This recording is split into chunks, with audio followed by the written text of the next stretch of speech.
There's a heck of a lot of steep terrain in Australia with four-wheel drive tracks all over it. In fact, some of the most exhilarating, white-knuckled experiences you're going to have in a four-wheel drive will be either ascending or descending a steep hill. I've got a few proven techniques that are going to make sure you're not only comfortable on steep hills, but you have a fantastic time driving them. I'm Graham Cale from Australian Four-Wheel Drive Action. This is an Isuzu D-Max, and behind me is a cracking big hill. Let's get stuck into it.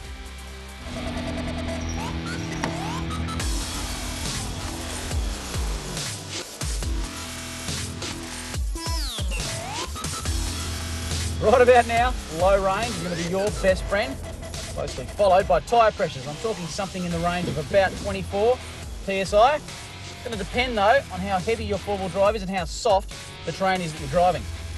Walking a particularly nasty hill is a good idea.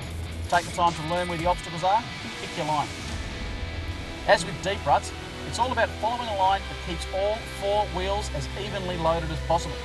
As soon as one of those wheels drops and the other lifts, you lose traction and make the vehicle less stable.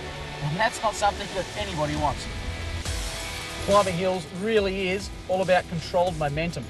As soon as your foot starts to bounce up and down on the accelerator, it's game over.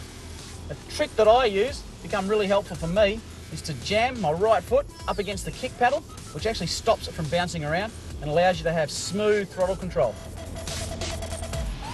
Just take it easy, so you're using the absolute bare minimum of throttle to get you to the top. When you're crawling up a hill like this and you find yourself getting into a bit of trouble, it's no time for bravado. Stop, reverse back down and have another crack at it.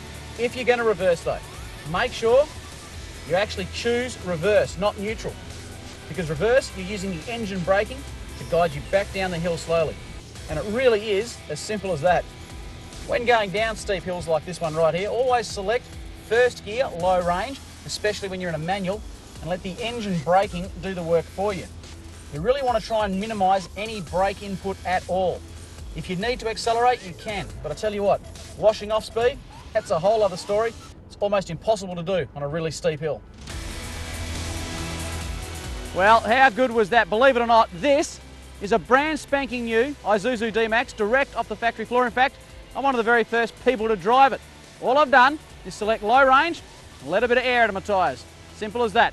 For more four-wheel drive tips and to keep in touch with all the Isuzu owner events, why don't you check out the iVenture Club website at iventureclub.com.au. I'm Graham Cale, and I'll catch you at the top of the hills.